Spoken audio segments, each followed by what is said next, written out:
Akashvani presents Morning News.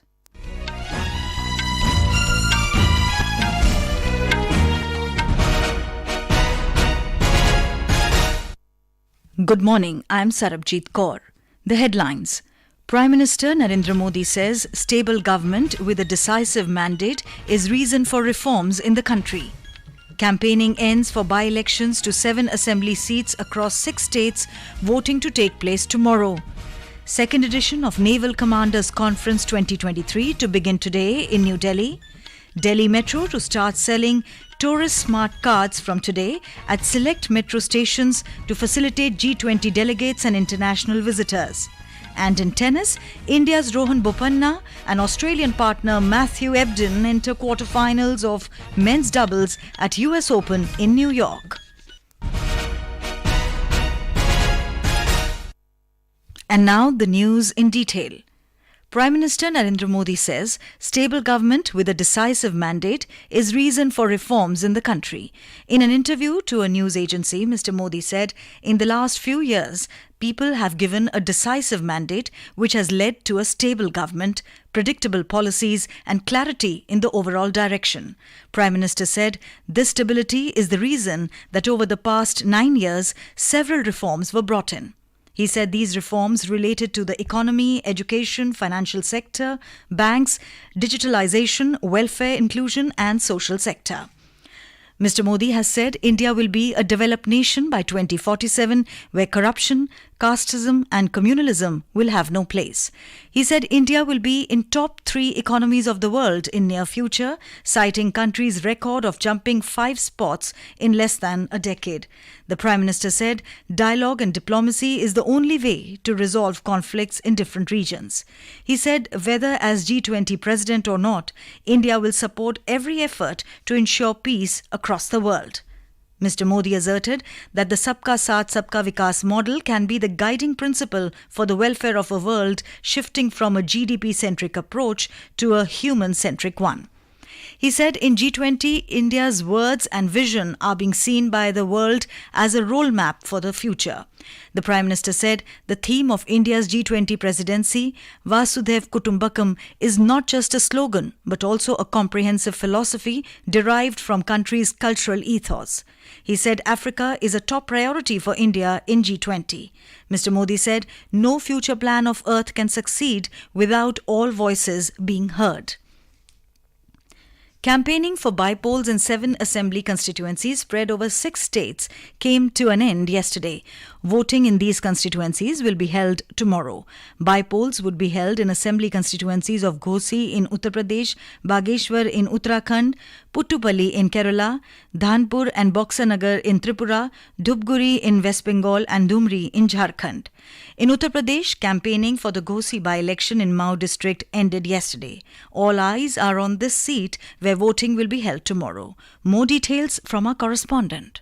More than 24 ministers of the state government and prominent leaders of BJP, including CM Yogi Adityanath, campaigned for the BJP candidate Dara Singh Chauhan, who recently switched sides from Samajwadi Party to BJP. The elections are being held after he resigned from the seat as Samajwadi Party MLA and now contesting on BJP ticket. On the other hand, the Congress and the left parties have not only extended support to the Samajwadi Party candidate Sudhakar Singh, but also campaigned for him in accordance with the spirit of the new opposition togetherness ahead of the next year's general election. This time Akhilesh Yadav, the Samajwadi Party chief, also campaigned for opposition candidate. Interestingly, Bahujan Samaj Party has not fielded any candidate on this seat. Sushil Chandra Tiwari, Akashvani News, Lucknow.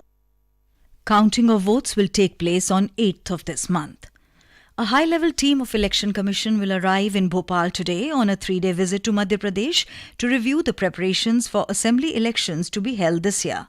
Our correspondent has filed this report.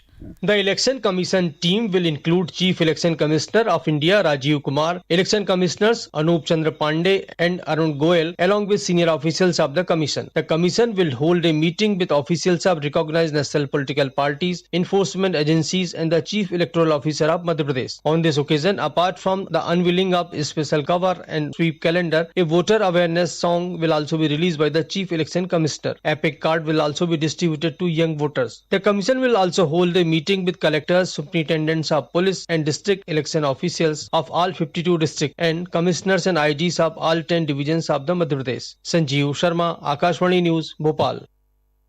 Home Minister Amit Shah inaugurated the second Parivartan Yatra of the BJP from Baneshwar Dham in Rajasthan yesterday. Addressing the gathering, Mr. Shah said the yatra will mark the end of Ashok Gehlot government in the state. आज ये परिवर्तन यात्रा का दूसरी यात्रा यहाँ से निकल रही है।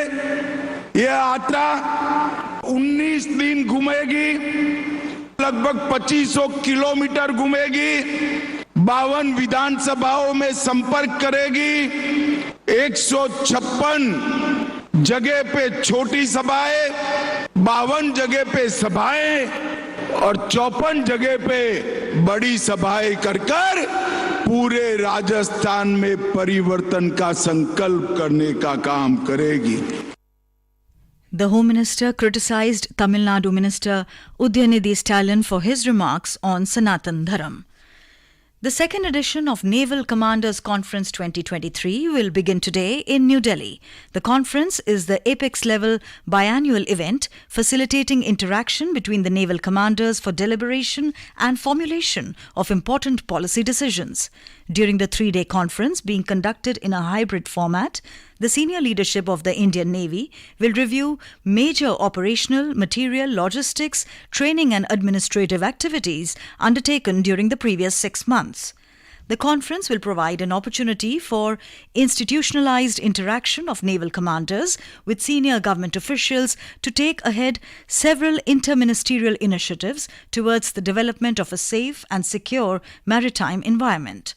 The commanders will also review the ongoing naval projects with a focus on enhancing indigenization through Make in India in consonance with the vision of achieving self-reliance by 2047. This is Akashvani giving you the news. For quick news updates round the clock, follow us on our Twitter handle at AIR News Alerts.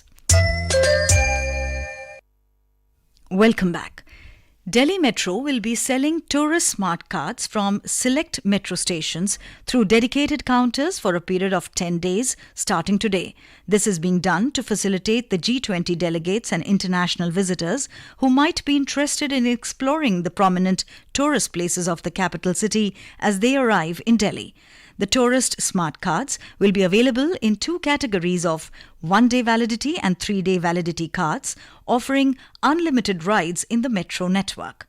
The 1-day validity tourist smart card will be available for 200 rupees.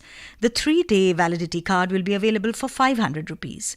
Our correspondent reports that this amount also includes a refundable security deposit of 50 rupees.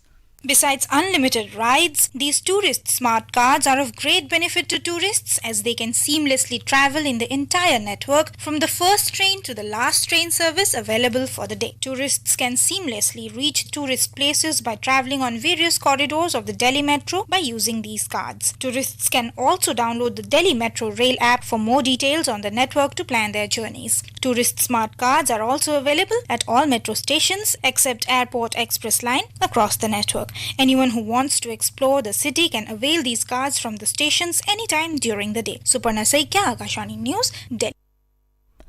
Ahead of the upcoming G20 summit, Principal Secretary to the Prime Minister Dr. P.K. Mishra and Delhi Lieutenant Governor Vinay Kumar Saxena undertook an extensive site visit of multiple locations across Delhi yesterday to review the preparedness for the upcoming G20 summit. The Principal Secretary is the chairman of the coordination committee related to the preparedness for the G20 summit. In this capacity, the review exercise was undertaken by Dr. Mishra to ensure that all things are in place on ground as planned for hosting a memorable summit. The visit was undertaken to ensure that all the heads of states and other international dignitaries coming for the summit have a glimpse of India's culture and a world-class experience during the course of their visit. Along with Bharat Mandapam, around 20 locations including Rajghat Sea Hexagon, India Gate, Terminal 3 of Airport and its VIP lounge, Aerocity area, key segments of major roads, among others, were visited and reviewed by the Principal Secretary. Outer areas of Rajghat have been beautified, as also at major locations and roundabouts in Delhi. In Bharat Mandapam, installation of Shiv Natraj has been done. The 27-feet Natraj figure, weighing around 20 tons, has been crafted in traditional casting methods made of Ashtdhatu. The Shiv Natraj, the Lord of Dance, installed in front of Bharat Mandapam at the time of G Presidency, is the tallest bronze icon of Natraj. Principal Secretary also took a review of the traffic situation and advised the administration to provide adequate information to the common people about the alternative arrangements so that they have no difficulty. Several districts in Orissa may witness heavy rainfall till 7th of this month.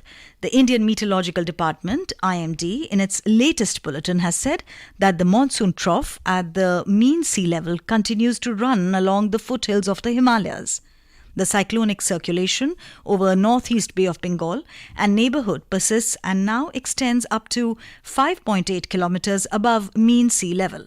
A low-pressure area is likely to form over northwest and adjoining west-central Bay of Bengal during the next 36 hours. The IMD has also issued yellow warning to several districts of Orissa for the likely heavy rainfall.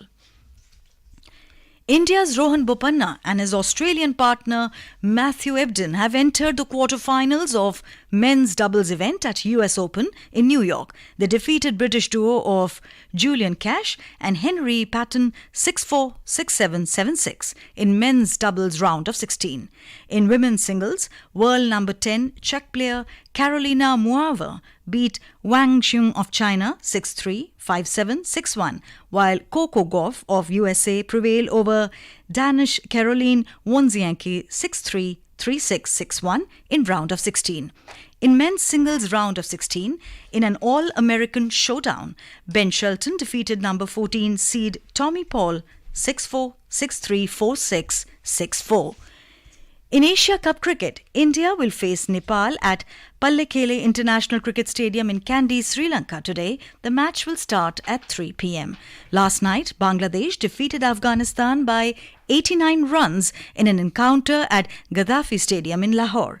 Batting first, Mehdi Hassan Miraj and Najmul Hussain Shanto slammed a ton each as Bangladesh piled a massive 334 runs for 5 wickets in 50 overs. Chasing the target, Afghanistan were eventually bundled up for 245 in 44.3 overs. In our bilingual live phone-in program Public Speak at 9:30 tonight, we will bring an insightful discussion on the topic of disaster risk reduction and efforts during India's G20 presidency with our esteemed experts Kamal Kishore, member and HOD of the National Disaster Management Authority and chair of G20 Disaster Risk Reduction Working Group, and Mrinalini Srivastav, director G20 NDMA. And now for a look at today's newspapers, it's over to Anita Anand. Thank you, Sarabjit. With a few days left for the upcoming summit, most newspapers today open with details of myriad preparations. Quoting the Prime Minister, the Hindustan Times states, G20 heralds hope for a new world order. The Tribune states, PM discards Pak China objections on G20 meetings in Kashmir and Arunachal. The Pioneer on its front page observes Delhi braces up for its first global summit. The Asian Age reports G20 special lunch for spouses of heads of state at Jaipur House. Kharge calls a meeting of floor leaders of INTIA ahead of Parliament session, writes The Hindu. In some news from India Space Missions, quoting ISRO, the Indian Express writes, Aditya L1 healthy spacecraft first orbit raising move successful. And with that, it's back to you, Sarabjit. Thank you, Anita. And now, before we end the bulletin, the headlines once again. Prime Minister Narendra Modi says stable government with a decisive mandate is reason for reforms in the country. Campaigning ends for by-elections to 7 assembly seats across 6 states, voting to take place tomorrow. Second edition of Naval Commanders Conference 2023 to begin today in New Delhi.